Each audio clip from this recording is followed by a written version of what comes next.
Good evening, everybody. Today we'll be doing Chapter 14 in Ethics, Stockholder Rights in Corporate Governance. Key learning objectives, we're on slide number 2. Identifying different kinds of stockholders and understanding their objectives and legal rights. Knowing how corporations are governed and explain the role of the board of directors in protecting the interests of owners.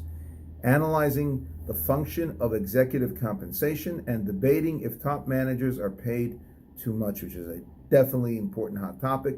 Evaluating various ways stockholders can promote their economic and social objectives. Understanding how the government protects against stock market abuses, such as fraudulent accounting and insider trading. We're on slide number 3. Stockholders, defined shareholders are the legal owners of the business corporation. The way it works is a stockholder invests by buying stock, and in return for that risk, you're rewarded with dividend. And of course, if the stock price goes up and you sell it, you make money. Types of stockholders. Individual stockholders are people who directly own shares of stock issued by companies, institutions such as pension funds, mutual funds, insurance companies, and university endowments, called institutional investors. We're on slide number 4. Stockholder trends. Continuing on from 2010, in 2010, institutions accounted for 63% of the value of all U.S. stocks, worth $15 trillion. 9 years later, it's definitely much more. About 8 times the value of institutional holdings 2 decades earlier. Slightly over half of the U.S. owns stocks, meaning households, that is, either directly or indirectly through mutual funds.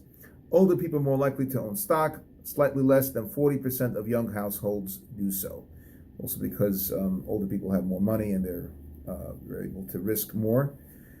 At all ages, equity ownership is higher as income and education rises. People know about investments and how things work, which is very, very important. And you have to be you have to be in it for the long game, because unless you, of course, you do day trading. But it's important to realize that you need to have patience when it comes to investments. Slide 5 is a graph, 14.2, household versus institutional ownership. You could look at that.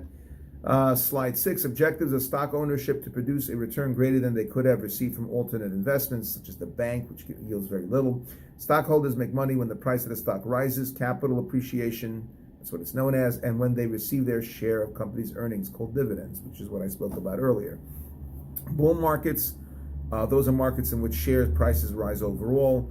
Not last year for us. Alternate with bear markets, which share prices fall overall. Although stock prices can be volatile, stocks historically have produced a higher return over the long run than many other types of investments. Some investors use stock ownership to achieve social or ethical objectives. This is discussed further under social investment. Slide 7, major legal rights of stockholders: to receive dividends if declared, to vote on members of board of directors. We're in slide 7. Major mergers and acquisitions, charter and bylaw changes, proposals by stockholders, to receive annual reports on the company's financial condition, to bring shareholders' suits against the company and officers, and to sell their own shares of stock to others. On to slide 8, corporate governance can be defined as the process by which a company is controlled or governed. Very important to know, what is the role of board of directors? What is a board of directors? It's an elected group of individuals who have a legal duty to establish corporate objectives, develop broad policies, and select top-level personnel to carry out these objectives and policies. And of course, very important to add that the board of directors is very much responsible for the oversight over the CEO. The CEO, unfortunately, we've heard stories where CEOs have gone off the deep end, so to speak, and done their own thing and have gotten the company in a lot of trouble. So you need to have good corporate governance.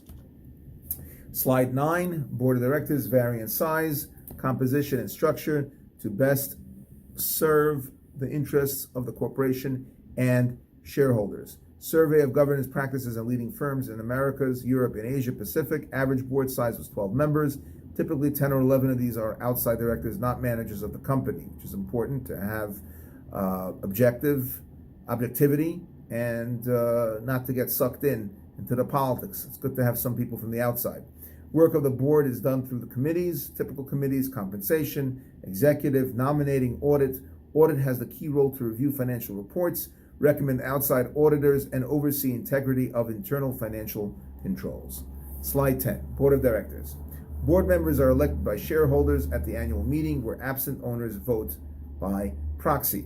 Processes is not truly democratic, but tends to be self-perpetuating. The board nominating committee, working with the CEO and chairman, develops a list of candidates. Once approved by the board, the names of these individuals are placed on the proxy ballot. Because alternative candidates are often not presented, the vote has little significance. Slide number 11. Key features of the effective boards. What makes a good board of directors? Select outside directors to fill most positions. Again, objectivity, as we spoke about before. Hold open elections for members of the board. Appoint an independent lead director and hold regular meetings with the CEO. Align director compensation with corporate performance and evaluate the board's performance on a regular basis. Slide 12. Improving corporate governance worldwide. OECD, representing 30 nations, issued a revised set of principles of corporate governance in 2004 to serve as a benchmark for companies and policymakers worldwide. The OECD 2009 report concluded that financial crisis affecting many of its member states had been caused due to an important extent has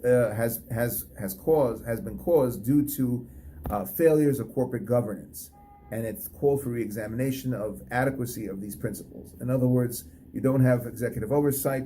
CEOs are doing things on their own without consulting. So without having good corporate governance, that's why you have failures. The EU, the European Union, South Africa, and India have worked hard to modernize corporate governance practices, but progress has been slow in emerging markets. Executive compensation, slide 13. Executive compensation is a key board function, an important mechanism for aligning the interests of the corporation and its stockholders with those of its top managers. Many critics feel that this system is not working and executive pay has become excessive. Executive compensation in the U.S. by international standards is very high. For example, in 2011, the median total compensation of chief executives of the largest corporations in the U.S. was $9.6 million, which is definitely higher today, including salaries, bonuses, benefits, and stock options. Stock options is controversial subject on its own. Slide 14 is a graph, relative median executive compensation by country. Slide 15 is another graph, 14.5, ratio of average CEO pay to average production worker pay between 1990 and 2010. Slide 16, executive compensation. Is it justified? Arguments of proponents of high executive pay. Well-paid managers are simply being rewarded for outstanding performance, and of course it's great motivation. High salaries provide an incentive for innovation and risk-taking. And if you don't take risks, you don't do well. Not many individuals are capable of running today's large, complex organizations. You have select few people that have the business acumen and the knowledge to do it. So it's like a plumber. A plumber walks in, charges $100 just for showing up. Why? Because they can, because they know what they're doing. You try fixing your sink yourself. You try running this organization yourself. It's not happening. So you have to make it worth people's while to do it.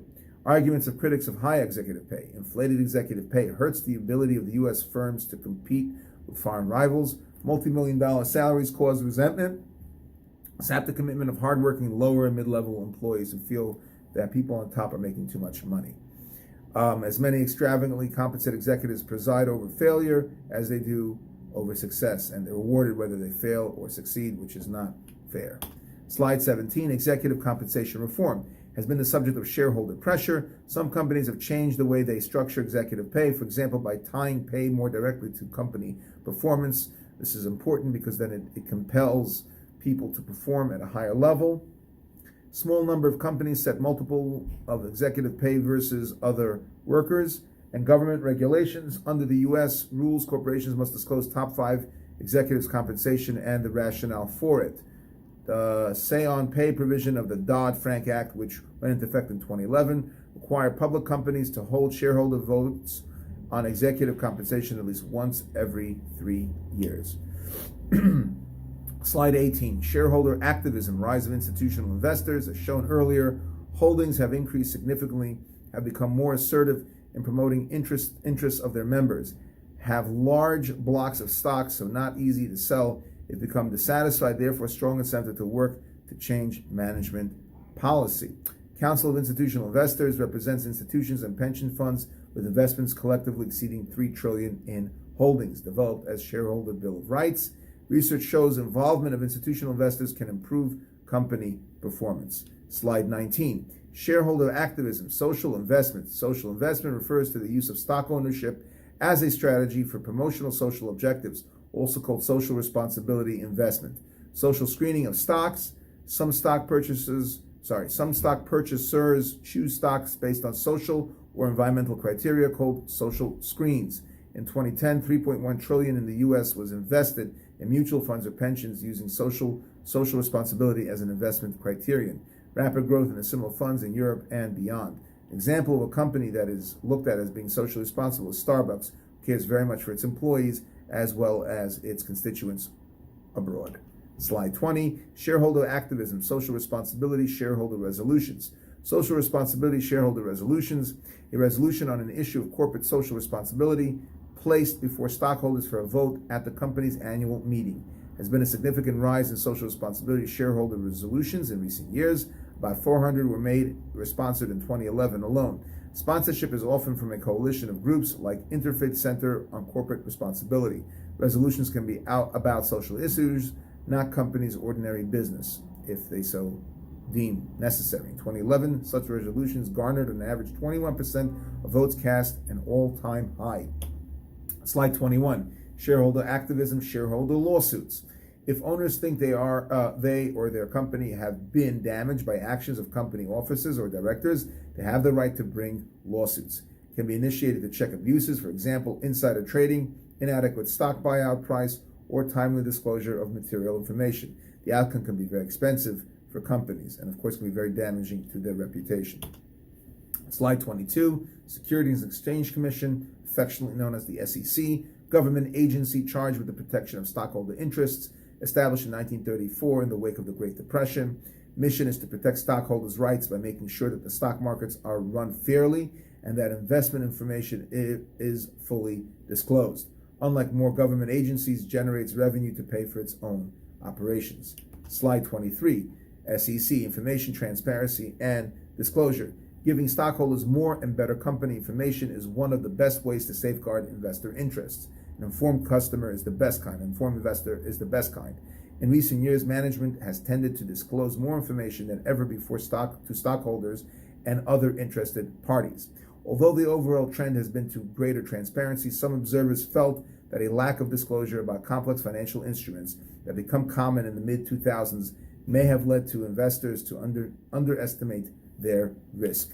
Slide 24, SEC insider trading. Insider trading occurs when a person gains access to confidential information about a company's financial condition and then uses that information before it becomes public knowledge to buy or sell the company's stock. It's illegal under the SEC Act of 1934, meaning it's against the law to steal non-public information and use it to trade a stock. Trade a stock based on a tip from someone who had an obligation to keep quiet, pass information to others with an expectation of gain. It's an unfair advantage that we're trying to avoid. Slide 25, stockholders in the corporation. Stockholders have become an increasingly powerful and vocal stakeholder group in corporations. They provide capital, monitor corporate performance, assure the effective operation of stock markets, and bring new issues to the attention of management. Thank you very much and have a good evening.